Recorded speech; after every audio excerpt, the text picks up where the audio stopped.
आप सबको मालूम ही है कि आज हमारी भारतीय जनता पार्टी की संसदीय दल की जो बैठक हुई है और उसमें नेता का चुनाव, नेता का चयन की आज हमने बैठक बुलाई है। तो ये चुनाव की प्रक्रिया को मैं आरंभ करता हूं। हमारी पार्टी लोकतांत्रिक पद्धति से काम करती है और सब हमारे विधायक उनकी इच्छा अनुसार हम हमारे संसदीय दल के नेता को चुनेंगे। स्वाभाविक है कि आप सबके जो वरिष्ठ लोग हैं वो कोई भी नाम का प्रस्ताव रख सकते हैं और बाद में जो प्रस्ताव आएंगे इसके आधार पर चुनाव की प्रक्रिया आगे बढ़ाएंगे और चुनाव करेंगे। तो आप में से जो वरिष्ठ लोग हैं कोई भी प्रस्ताव रख सकते हैं। अपना प्रस्ताव अपने को नहीं रखना है, दूसरों को प्रस्ताव रखने का मतलब यही है कि दूसरों का नाम का प्रस्ताव रखना है। तो यहां आकर प्रस्ताव रख सकते हैं और बाद में सपोर्ट के लिए भी आप बात कर सकते हैं। तो प्रस्ताव रखिए। आइए दादा।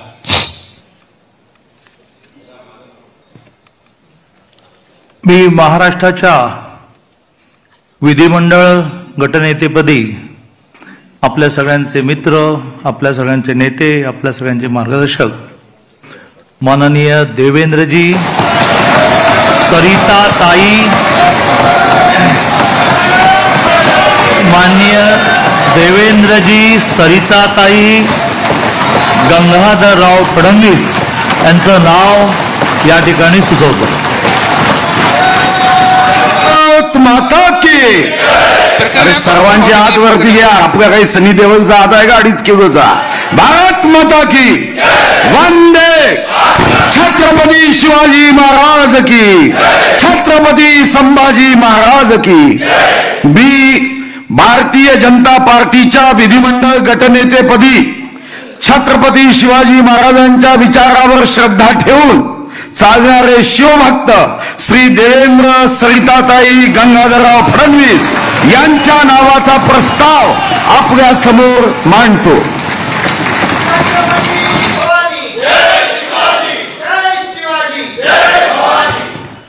भारतीय जनता पार्टीच्या विधिमंडळाच्या नेतेपदी आदरणीय चंद्रकांत दादांनी आणि सुधीरभाऊ मुनगंटीवारांनी आदरणीय देवेंद्रजी फडणवीस यांचा प्रस्ताव मांडलेला आहे। याला मी मनापासून अनुमोदन देते आणि मनापासून त्यांना खूप खूप शुभेच्छा देते।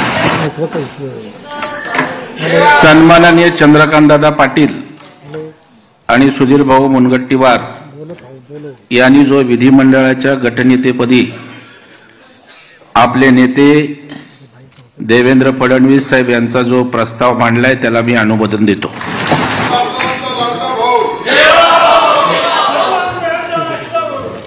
भारतीय जनता पार्टीच्या विधिमंडळ गटनेत्यापदी चंद्रकांत दादा आणि सुधीर भाऊंनी जो प्रस्ताव मांडला देवेंद्रजी यांच्या नावाचा, त्याला मी अनुमोदन देतो।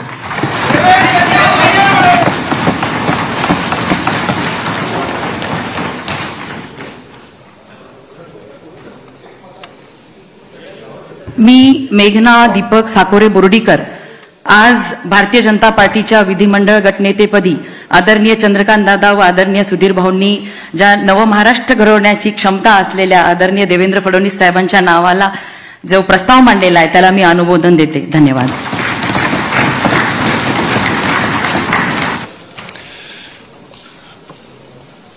मुझे लगता है कि एक ही प्रस्ताव आया हुआ है और कोई प्रस्ताव है?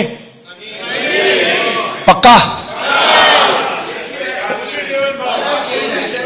तो सर्वानुमते यानी कि सर्वसम्मति से देवेंद्र फडणवीस जी को पार्टी के नेता के रूप में घोषणा करता हूं और नेता घोषित करता हूं। देवेंद्र जी पहले भाई साहब सब लोग आप बाद में करना, पहले देवेंद्र जी ऊपर आ जाए, कार्यक्रम पूरा करें, बाद में सब मिल नियुक्त आपले विधिमंडळ पक्षाचे नेते देवेंद्रजी यांना विनंती आहे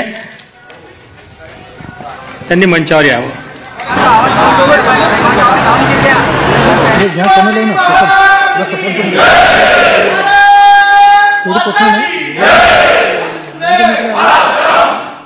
आपण प्रक्रिया पूर्ण करून घेऊ। नुकतीच आता देवेंद्रजी यांची निवड झालेली आहे, त्यांचं मनापासून स्वागत। आपले निरीक्षक श्री रुपानीजी यांना विनंती आहे की त्यांनी देवेंद्रजीचं स्वागत करावं। आपल्या निरीक्षक श्रीमती निर्मलाजी इनसे भी विनंती है वो भी माननीय देवेंद्र जी का स्वागत करें।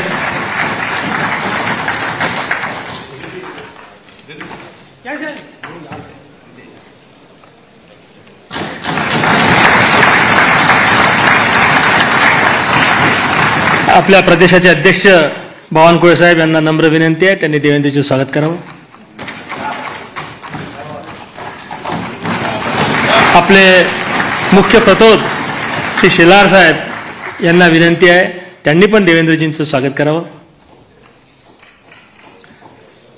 आपल्या महाराष्ट्रामध्ये गेल्या 2 महिन्यापासून सातत्यानं वेगवेगळ्या विषयावर कार्यरत असणारी आपली जी प्रदेशाध्यक्षांनी कोर कमिटी तयार केली होती त्याची आज बैठकी झाली। त्या कोर कमिटीच्या सदस्यांना विनंती आहे की त्यांनी श्री आपले देशाचे भारतीय जनता पक्षाचे सरचिटणीस विनोदजी यांना पण विनंती आहे त्यांनी देवेंद्रजीचं स्वागत करावं। श्री प्रवीण भाऊ दरेकर यांना विनंती आहे त्यांनी स्वागत करावं।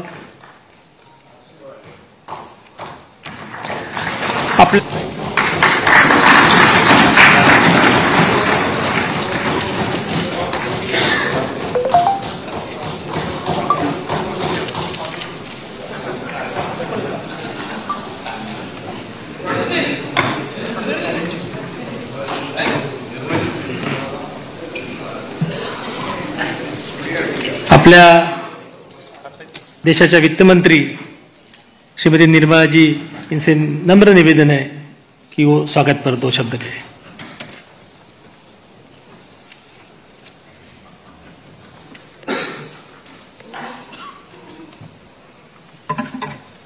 आप सबको मेरा नमस्कार और शुरुआत में ही नवनिर्वाचित एमएलएगण सबको मेरा बधाई।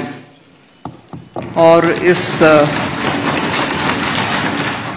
सदन में उपस्थित वरिष्ठ नेतागण और मेरे साथ आए हुए ऑब्जर्वर के नाते विजय रूपानी जी जो गुजरात के वरिष्ठ मुख्यमंत्री थे इससे पहले, और सांसदगण बहुत सारे भी आए हैं इस मीटिंग में, उनका भी मेरा प्रणाम। और अभी नवनिर्वाचित विधिमंडल के नेता के नाम में देवेंद्र फडणवीस जी का मेरा बधाई और नमस्कार।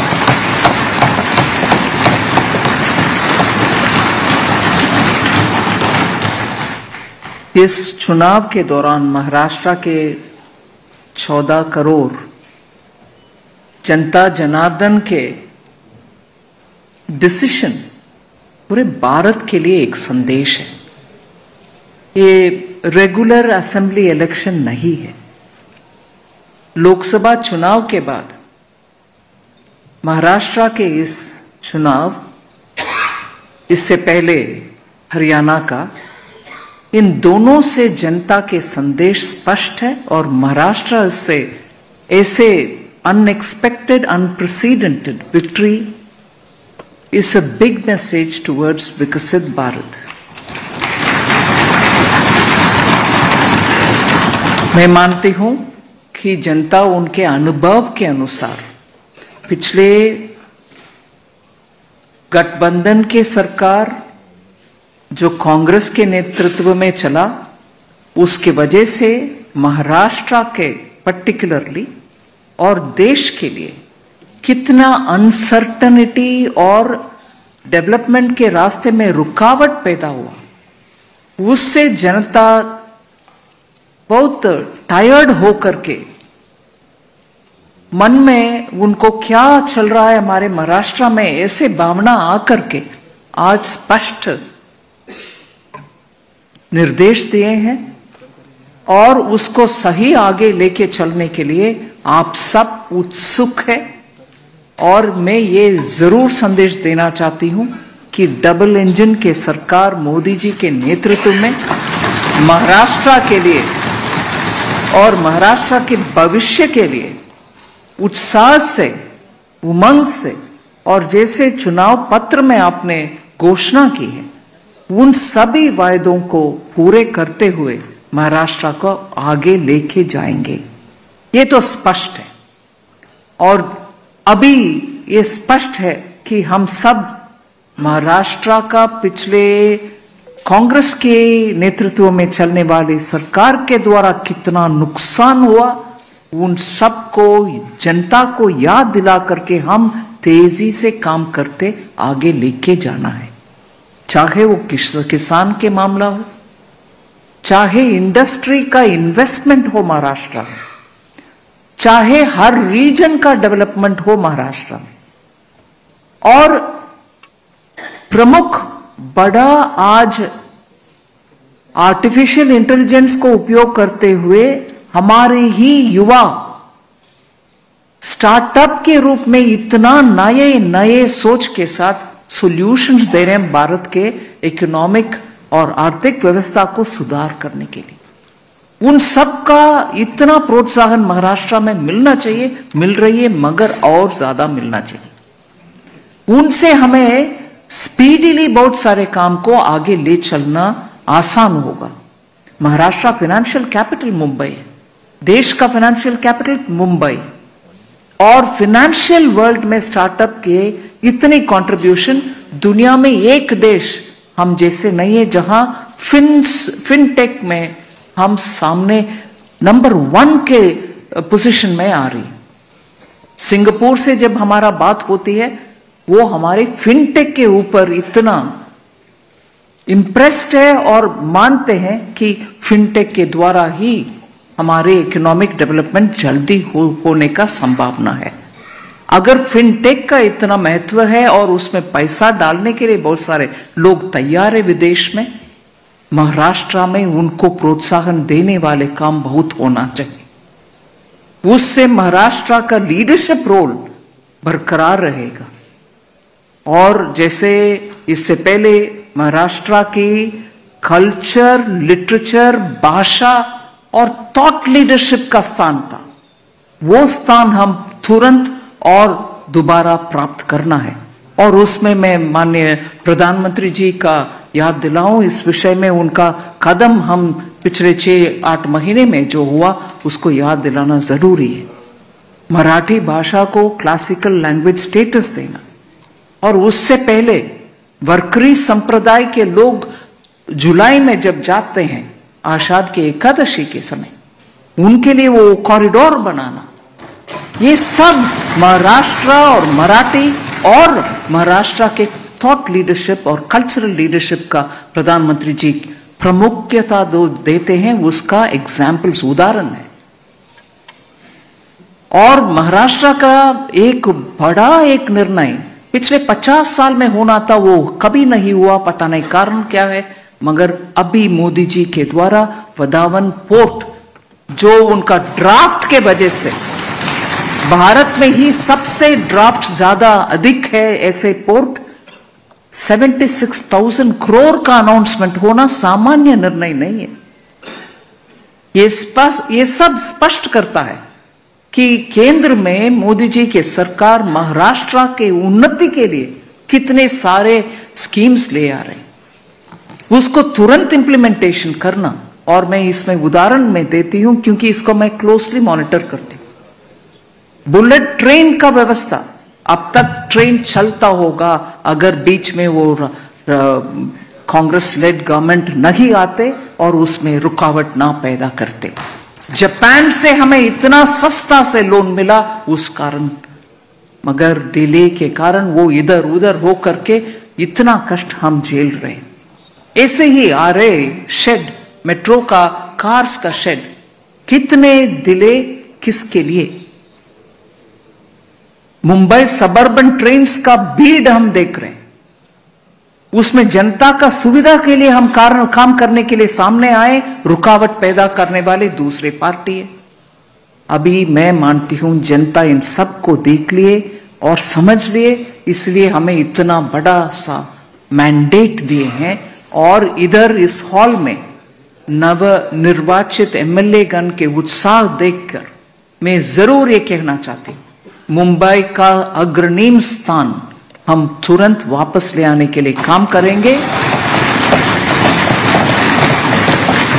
नासिक और उस बेल्ट में जितने भी एग्रीकल्चर संबंधित, चाहे वो कंदा, ऑनियन और गार्लिक, इन सभी ग्रेप्स, इन सभी का प्रॉब्लम के लिए जितने भी हम गोडाउन्स बनाना है और उसके लिए साइंटिफिक तरीके से पैक करके एक्सपोर्ट करने के जितना भी काम करना है, उन सब के लिए प्रावधान देंगे।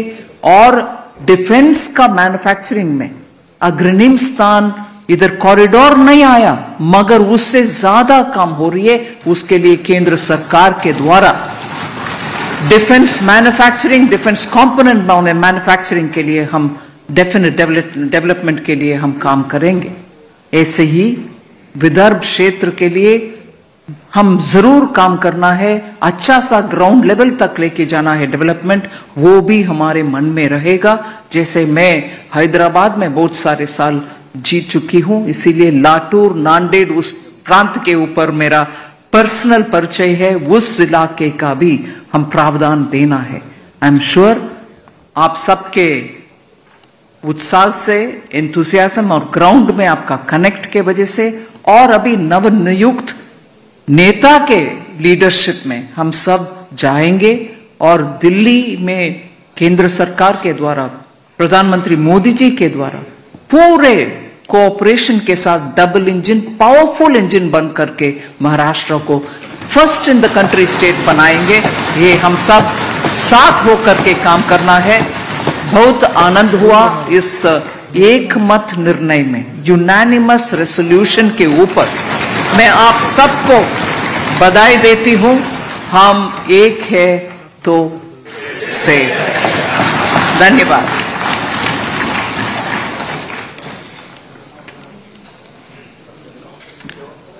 धन्यवाद निर्मला जी। जात पात, पंत, प्रांत, भाषा याच्या पलीकडे जाऊन ज्यांनी महाराष्ट्र नेतृत्व केलं, अशा लाडक्या बहिणींचा लाडका देवाभाऊ यांना विनंती करतो की त्यांनी त्यांचं मनोगत व्यक्त करावं।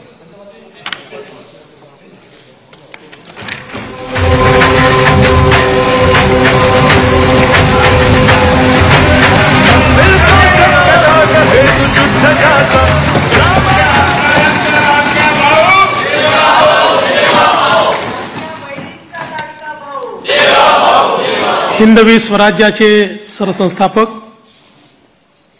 छत्रपती शिवरायांना मानाचा मुजरा करतो। भारतीय राज्यघटनेचे शिल्पकार भारतरत्न डॉक्टर बाबासाहेब आंबेडकर यांना मानवंदना अर्पित करतो।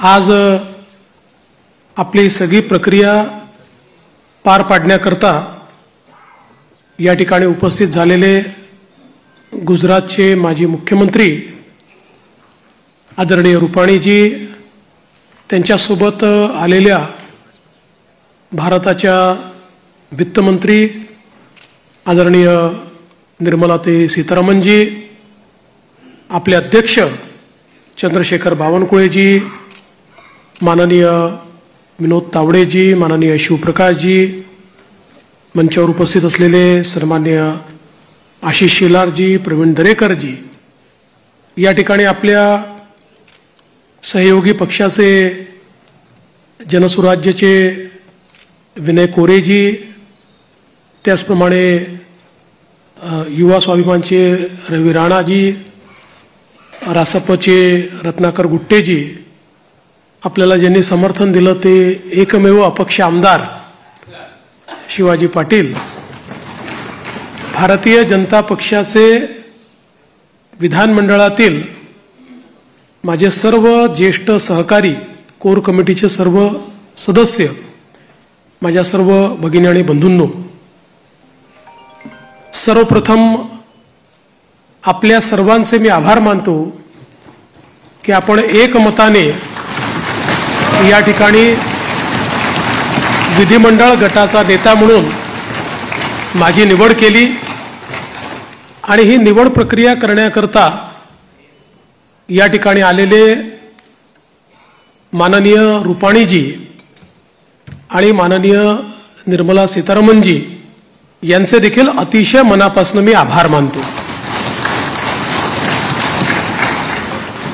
खरं म्हणजे आपल्या सर्वांना याची कल्पना आहे की यावेळची निवडणूक एक अतिशय ऐतिहासिक अशा प्रकारची निवडणूक राहिली आहे आणि या निवडणुकीचं विश्लेषण करायचं झालं तर मी असं म्हणेन की या निवडणुकीने एक गोष्ट आपल्यासमोर निश्चितपणे ठेवली आहे, ती म्हणजे एक है तो सेफ है आणि मोदी है तो मुमकिन है.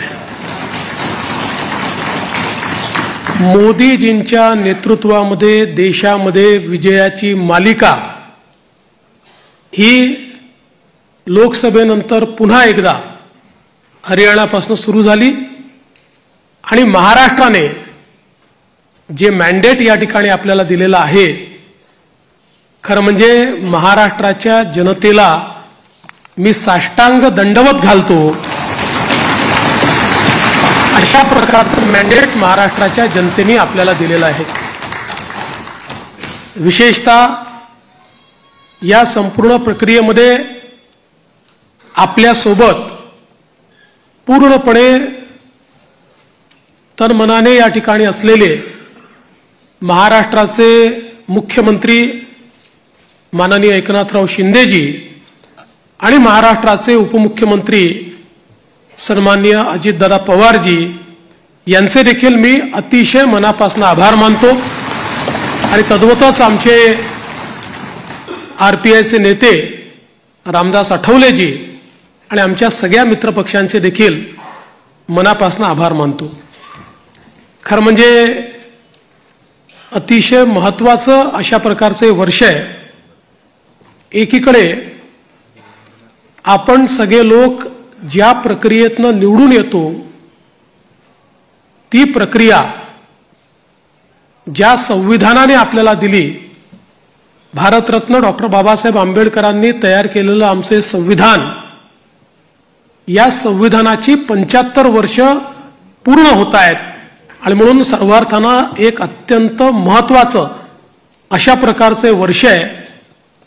कारण आपल्याला कल्पना आहे की देशाचे प्रधानमंत्री माननीय मोदीजी हे देखील नेहमी सांगतात की कुठल्याही ग्रंथापेक्षा, धर्मग्रंथापेक्षा माझ्याकरता भारताचं संविधान सगळ्यात महत्त्वाचं आहे आणि एक असं संविधान की ज्या संविधानाने प्रत्येक भारतीयाला जगण्याचा, मोठं होण्याचा, समृद्ध होण्याचा अधिकार दिला आणि भारताला जगातले एक उत्तम राष्ट्र म्हणून प्रस्थापित करण्याचं काम केलं. अशा या संविधानाच्या 75 वर्ष पूर्ण होणाऱ्या अमृत महोत्सवी वर्षात पुन्हा एकदा या ठिकाणी आपण सरकार स्थापन करतोय. दुसरं, आपल्या सर्वांना कल्पना आहे की ज्यांनी समस्त हिंदुस्थानामध्ये मोगली आक्रमणानंतर आमची श्रद्धास्थानं जी उद्ध्वस्त झाली होती त्या सर्व श्रद्धास्थानांचं पुनरुज्जीवन केलं, त्या राजमाता अहिल्यादेवी होळकर यांचंही 300वे जयंती वर्ष हेच आहे. त्यामुळे मला असं वाटतं की ही देखील एक अत्यंत महत्त्वाची गोष्ट आहे. त्यासोबत ज्यांनी इंग्रजांच्या विरुद्ध जल, जमीन आणि जंगल वाचवण्याचा लढा उभारला आणि खऱ्या अर्थानं इंग्रजांना सळो की पळो करून सोडलं, ते भगवान बिरसा मुंडा यांचीही 125वी जयंतीचं हे वर्ष या ठिकाणी आपण साजरं करतोय. आणि अर्थातच आपल्या सर्वांचे लाडके नेते ज्यांनी नवभारताची संकल्पना मांडली, ज्याची मुहूर्तमेढ केली. आज मोदीजींच्या नेतृत्वात जो नवभारत तयार होतोय त्याचा पायवा ठेवणारे श्रद्धेय अटल बिहारी वाजपेयीजी यांचं देखील हे 100वे जयंती वर्ष आहे. त्यामुळे अशा या अत्यंत महत्त्वपूर्ण वर्षामध्ये महाराष्ट्राच्या जनतेने ही सगळी जबाबदारी आज महायुतीवर या ठिकाणी सोपवलेली आहे. खरं म्हणजे इतका मोठा जनादेश हा आपल्याला या ठिकाणी जनतेने दिलेला आहे की या जनादेशातून मी एवढंच म्हणेन की आनंद आहे, पण त्याहीपेक्षा जबाबदारी आपली वाढलेली आहे. प्रचंड मोठी जबाबदारीची जाणीव करून देणारा अशा प्रकारचा जनादेश हा जनतेने आपल्याला दिलेला आहे. आणि विशेषतः आपल्या लाडक्या बहिणी असतील, आपले लाडके भाऊ असतील, आपले लाडके शेतकरी असतील, आपले लाडके युवा असतील, या सगळ्यांनी आणि समाजातल्या दलित, वंचित, ओबीसी, आदिवासी सगळ्यांनी जो जनादेश आपल्याला दिलेला आहे त्या जनादेशाचा सन्मान राखण्याचं काम हे आपल्याला करावं लागणार आहे. आणि म्हणून निश्चितपणे आपली प्राथमिकता आपण सुरू केलेल्या योजना आणि आपण दिलेली आश्वासनं ही पूर्ण करणं याच्याकडे आपली प्राथमिकता तर असेलच, पण त्यासोबत महाराष्ट्राला पुढे नेण्याकरता महाराष्ट्राला सर्व आघाड्यांवर पहिल्या क्रमांकावर आणण्याकरता आपल्या सर्वांना या ठिकाणी सातत्याने कार्यरत राहायचं आहे. आपल्याला कल्पना आहे की 2019 साली देखील जनतेचा कौल आपल्याला मिळाला होता. दुर्दैवाने जनतेचा जो कौल होता तो हिसकावून घेण्यात आला आणि जनतेसोबत एक प्रकारे बेईमानी त्या काळामध्ये झाली. मी काही त्या इतिहासामध्ये जाऊ इच्छित नाही, एक नवीन सुरुवात आपण करतोय, पण या गोष्टीचा निश्चित उल्लेख करेन की सुरुवातीच्या 2.5 वर्षामध्ये ज्या प्रकारे वेगवेगळ्या पद्धतीनं आपल्याला त्रास देण्यात आला, आपल्या आमदारांना त्रास देण्यात आला, नेत्यांना त्रास देण्यात आला, अशाही परिस्थितीमध्ये मला या गोष्टीचा अभिमान आहे की 2.5 वर्षात एकही आमदार आपल्याला सोडून गेला नाही. सगळे आमदार, सगळे नेते संघर्ष करत होते आणि त्या संघर्षामुळेच 2022 साली पुन्हा आपलं सरकार तयार झालं आणि त्यातूनच आज पुन्हा एकदा पूर्ण बहुमत आपल्या महायुतीला, प्रचंड बहुमत हे महायुतीला मिळालं आणि आपल्या भारतीय जनता पक्षाला 132 आणि आपल्या मित्रांसोबत 137 जागा, एक प्रकारचा इतिहास या महाराष्ट्रामध्ये लिहिला गेला. हा इतिहास मला असं वाटतं की अभूतपूर्व अशा प्रकारचा आहे. या निमित्ताने देशाचे प्रधानमंत्री माननीय मोदीजींचे मी मनापासून आभार मानेन की माझ्यासारख्या बूथचा कार्यकर्ता म्हणून ज्याने काम चालू केलंय, वॉर्डाचा अध्यक्ष म्हणून काम चालू केलंय, अशा एका कार्यकर्त्याला या सर्वोच्च पदापर्यंत 3 वेळा माननीय मोदीजींनी या ठिकाणी बसवलं. अर्थात त्यातला एकदा 72 तासाकरताच होतो, पण तरी देखील टेक्निकली होतो. त्याच्यामुळे 3 वेळा मला महाराष्ट्राच्या मुख्यमंत्री पदावर बसण्याचा मान सन्मान त्यांनी दिला. हा पक्ष ज्या प्रकारे त्यांच्या नेतृत्वात मोठा झाला त्यातूनच सामान्य कार्यकर्त्यांना वेगवेगळी त्या ठिकाणी पदं मिळाली, चांगली पदं मिळाली, आपल्याला काम करण्याची संधी मिळाली. म्हणून मी आदरणीय मोदीजींचं मनापासून या ठिकाणी त्यांचे आभार मानतो. पक्षाचे राष्ट्रीय अध्यक्ष आदरणीय JP नड्डा साहेब यांचे देखील अतिशय मनापासून आभार मानतो. आणि त्याचसोबत ज्यांनी या संपूर्ण निवडणुकीमध्ये अतिशय ताकदीनं महाराष्ट्रामध्ये आपल्यासोबत तळ ठोकून कार्यकर्त्यांमध्ये ऊर्जा निर्माण केली आणि या निवडणुकीत अत्यंत ताकद आपल्या सर्वांना दिली, ते देशाचे गृहमंत्री माननीय अमितभाई शहा यांचे देखील आभार मानतो आणि भारतीय जनता पक्षाचं जे शीर्षस्थ नेतृत्व आहे त्या सगळ्या नेत्यांचे या ठिकाणी अतिशय मनापासून मी आभार मानतो आणि विशेषतः वेगवेगळे राज्यातल्या ज्या कार्यकर्त्यांनी नेत्यांनी आपल्याला मदत केली त्यांचे देखील मी अतिशय मनापासून आभार मानतो। महाराष्ट्रातली सगळी टीम तर आपले प्रदेशाध्यक्ष बावनकुळेजी यांच्या नेतृत्वात महाराष्ट्र भाजप हा पूर्ण ताकदीने या ठिकाणी मैदानामध्ये होता आणि त्यामुळेच हा विजय आपल्याला या ठिकाणी मिळालेला आहे। त्याबद्दल भारतीय जनता पक्ष महाराष्ट्राच्या संपूर्ण टीमचं मी मनापासून अभिनंदन करतो, आभार मानतो आणि अर्थातच तुम्ही सगळे लोक आहात म्हणून मी इथे आहे। तुम्ही नसतात तर मी इथे नसतो, त्याच्यामुळे तुमचे सगळ्यांचे मनपूर्वक आभार मानत असताना पुढची वाट ही आपल्याला अपेक्षा पूर्ण करण्याकरता संघर्षाची आहे। आपल्याला अपेक्षा पूर्ण करायच्या आहेत, त्यामुळे आपल्याला सगळ्यांना आपलं महायुतीचं सरकार आहे, या सरकारमध्ये एक दिलाने आपल्या सगळ्या मित्रांना सोबत घेऊन आणि प्रसंगी जेव्हा इतकं मोठं मॅन्डेट असतं त्यावेळी सगळ्या गोष्टी सगळ्यांच्या मनाच्या आपल्याला पूर्ण करता येत नाहीत, पण आपण एक लार्जर, एक मोठा अशा प्रकारचा विचार घेऊन, एक लार्जर गोल घेऊन आपण राजकारणामध्ये आलेलो आहोत। केवळ पदांकरता, केवळ आपल्याला कोणीतरी मोठं करावं याकरता आपण राजकारणात आलेले नाही आहोत। त्यामुळे मला या गोष्टीची पूर्ण अपेक्षा आहे की येत्या काळामध्ये 4 गोष्टी आपल्या मनाप्रमाणे होतील तर 4 गोष्टी मनाविरुद्ध देखील होतील, पण तरी देखील एका लार्जर इंटरेस्टमध्ये आपण सगळे एकत्रितपणे काम करू आणि आपली शक्ती काय आहे ही शक्ती निश्चितपणे या ठिकाणी आपण दाखवून देऊ।